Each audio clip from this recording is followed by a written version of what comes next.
Shalom, shalom, peuple de Dieu. Moi, c'est le frère Louis. Moi, c'est la sœur Reine et je suis sa femme. Et alors, nous venons partager avec vous comment nous éduquons nos enfants dans la voie du Seigneur. Amen. Nous allons commencer par une petite prière. Mettons-nous en présence du Seigneur. Et adorons-le. Père éternel et tout-puissant, nous bénissons ton nom et nous te rendons toute la gloire pour ce moment. Merci pour le privilège que tu nous donnes de parler pour toi seul. Éternel, remplis-nous par ton esprit, afin que toute parole qui sortira de nos bouches soit pour bénir tous ceux qui vont l'écouter. Merci. Au nom de Jésus, nous t'avons ainsi prié. Amen. Amen. Amen. Comme je le disais, nous allons partager avec vous comment est-ce que nous éduquons nos enfants dans la voie du Seigneur. Amen. Déjà, l'amour est au-dessus de tout. Nos enfants ont besoin d'amour.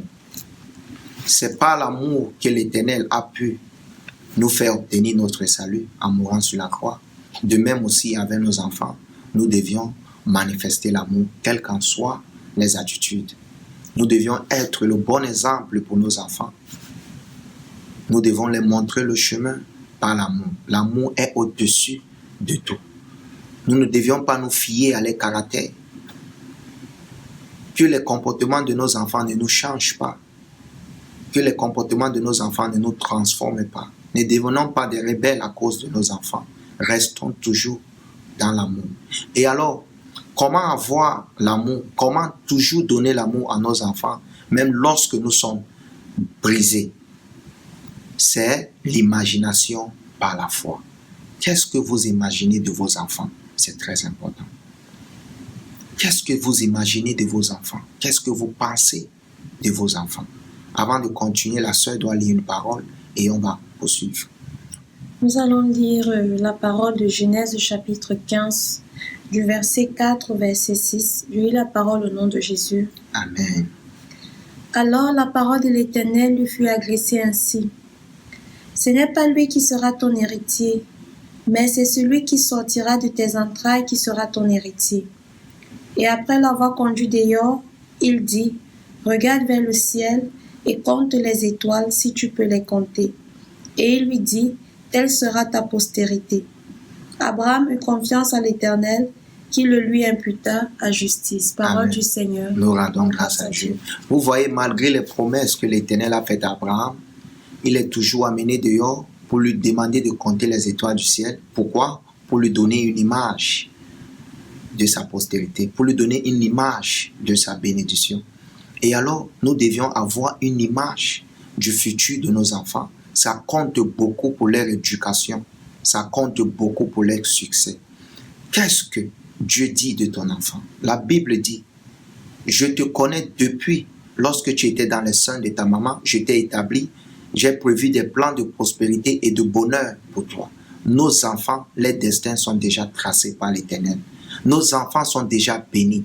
L'Éternel a déjà des plans pour nos enfants, des plans de bonheur et de prospérité.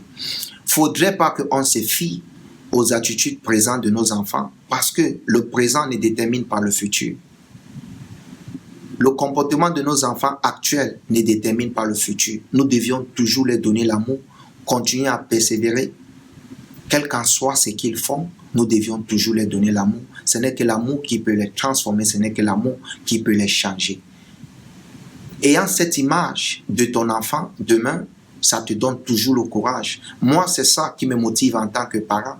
Quelles qu'en soient les habitudes de mes enfants, je sais que mes enfants vont réussir.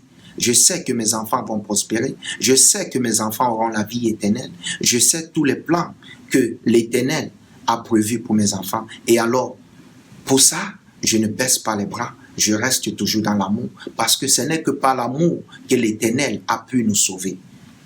Et si cet amour demeure en nous, nous pouvons aussi changer et transformer nos enfants.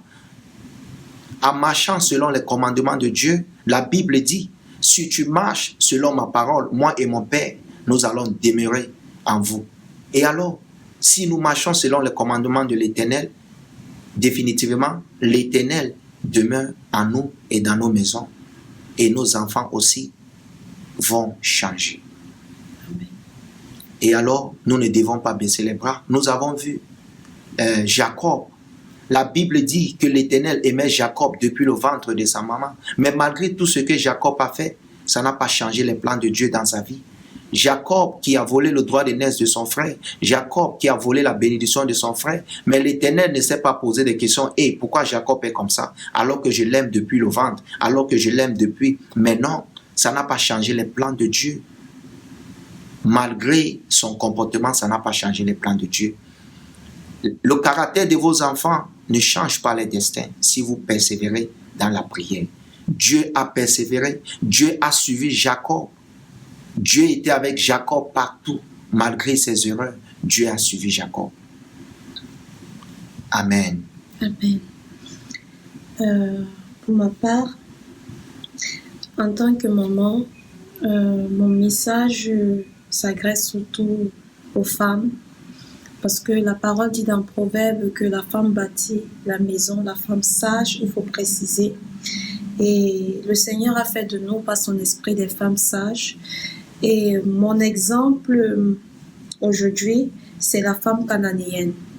La femme cananéenne, dans Matthieu 15, nous allons lire la parole au nom de Jésus. Matthieu 15, verset 22. Nous allons lire jusqu'au verset 27. Jusqu'au verset 28. 22 à 28. J'ai lu la parole au nom de Jésus. Amen. Et voici une femme cananéenne qui venait de ces contrées, lui cria: « Aie pitié de moi, Seigneur, fils de David. Ma fille est cruellement tourmentée par le démon. » Il ne lui répondit pas un mot, et ses disciples s'approchèrent et lui dirent avec insistance: « Renvoie-la, car elle crie derrière nous. » Il répondit: « Je n'ai été envoyé qu'aux brebis perdues de la maison d'Israël. » Mais elle vint se prosterner devant lui, disant: « Seigneur, secours-moi. » Il répondit: « Il n'est pas bien de prendre le pain des enfants et de le jeter aux petits chiens. » « Oui, Seigneur, dit-elle, mais les petits chiens mangent les miettes qui tombent de la table de leur maître. » Alors Jésus lui dit: « Femme, ta foi est grande, qu'il te soit fait comme tu veux. » Et à l'heure là même, sa fille fut guérie. Amen. Parole du Seigneur. Nous rendons grâce à Dieu.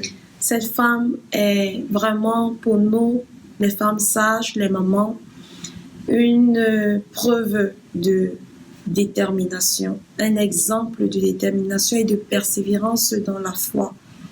Voici une femme qui va vers le Seigneur, lui soumettre le problème de son enfant.